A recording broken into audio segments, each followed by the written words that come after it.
Hi there, my name is Alastair Richards. I'm one of the A&E consultants here at the Grange University Hospital.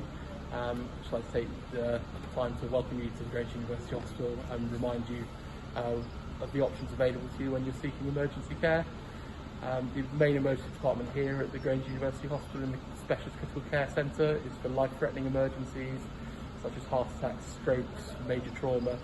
We also have a number of other options available across the health board sites, including minor injury units in the Royal Gwent, Nevill Hall, Ysbyty Athrofaol and Ysbyty in Evervale. If you have what you think is a life-threatening emergency, please phone 999 and we're ready and waiting to treat you here. If you're not sure where to seek medical help, you can use 111 either by telephone or online, and they'll direct you to the most appropriate place. Thank you for your time.